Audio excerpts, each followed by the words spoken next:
G'day guys, welcome to Road to the Big Time, a show all about athletes' pathways to becoming a professional. Today I'm sitting down with a champion. Chatting to me today, I've got a 194 game player. He's kicked 369 AFL goals and is a three-time premiership player at the Hawks. I've got Jack Gunston here. How are you, Jack? Very good, thanks, mate. Thanks for having me on. Awesome. Well, first of all, how we like to start all our episodes of Road to the Big Time, we'll just get you to give a sort of a brief outline on your pathway through the ranks up to playing AFL footy. Yeah, okay.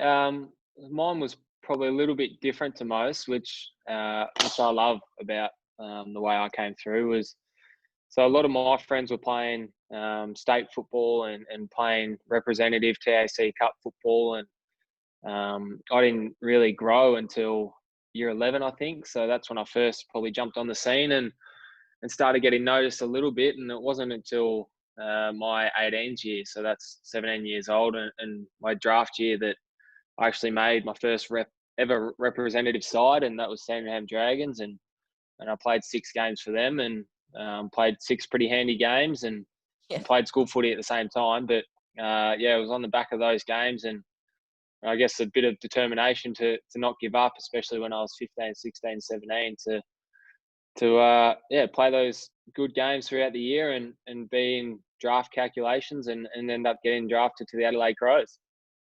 Oh, awesome. Oh, from your experience at the Crows, did you find playing footy interstate a lot harder without your family kind of around you and that support? Yeah, absolutely. I guess when you're a young 18-year-old, I'd never really left and gone and stayed anywhere else before. It was the first time that I was packing up and moving over there, and didn't know anyone in Adelaide, and straight into a host family, who were great. I'm still close with them today. Look, it was daunting, and there's times, I guess, when you're over there that you do miss your family and your friends that are back home, and their life's still going on, and your life starting to, I guess, take a different course. But for me, I guess after those 2 years that I was there, I saw the opportunity to come back home and play in front of my family and friends, and play for the Mighty Hawks. And that was, I guess, the decision I made at the end of my second year. Yeah, well, obviously, looking back now, it was a brilliant decision with 3 premierships up your belt now. How tough was that decision at the time? Yeah, it seriously wasn't easy. A lot of people might look at it and go, "Yep, you just want to come home, you make a decision straight away." But for me, there was a lot to weigh up. It's a really, I think, bold and big move to move after 2 years. I was probably someone, I didn't want to ideally split my careers over 2 clubs. I wanted to forge a long career at one. So at that stage, it was either stay with the Crows for the long haul, and I'm here till, well, who knows, maybe I was 30 years old, who knows. But at that time, I thought, weighed up the pros and the cons, and for me to come back home and try and establish myself at a club here for a long time. Look, it has panned out a lot better than I could have Yeah. ever imagined. But yeah, I'm grateful I bit the bullet and made the move, and I've been very happy at the Hawks since. Yeah, well, I want to know when you've been the most nervous lining up for a set shot at goal. Yeah, it's a good question. Uh, Look, grand final set shots are always pretty nerve wracking, and I do remember 2012. There's a shot late in the game, but funnily enough, I wasn't that nervous. It was more that I just missed a shot. I think I was really confident in my routine then that I thought I was going to kick it, and I didn't. I hit the post, but I think it's either when you miss a couple in a row and you've got the yips a little bit, that's when you start doubting yourself at the top of your mark. But I know you are an Adelaide supporter, so when I'm getting those boos at the top of my mark when I played at Adelaide Oval, it's pretty nerve wracking. You want to make sure you kick that one.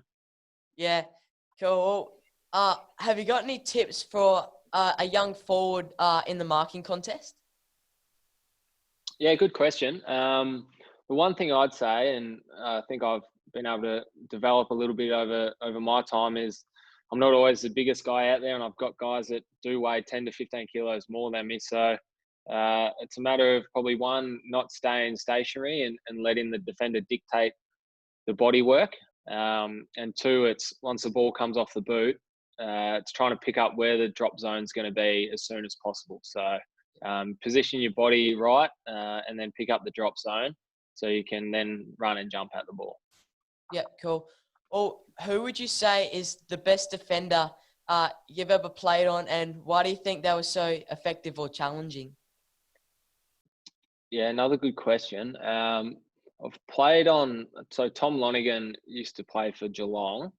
He was a great defender just because he could read the game really well and he knew when to body up and when to spoil and mark. But a guy that's still playing now, and I think he's very still underrated, is Robbie Tarrant from North Melbourne. Yep. He's obviously a big man, very solid human, but he's very agile, very athletic, and he can stick with you and read the game really well. So we have some good battles, and I think I'm due to try and get one up on him. Yeah. Oh, at AFL level, how strict is your diet, and what kind of foods do you have to eat?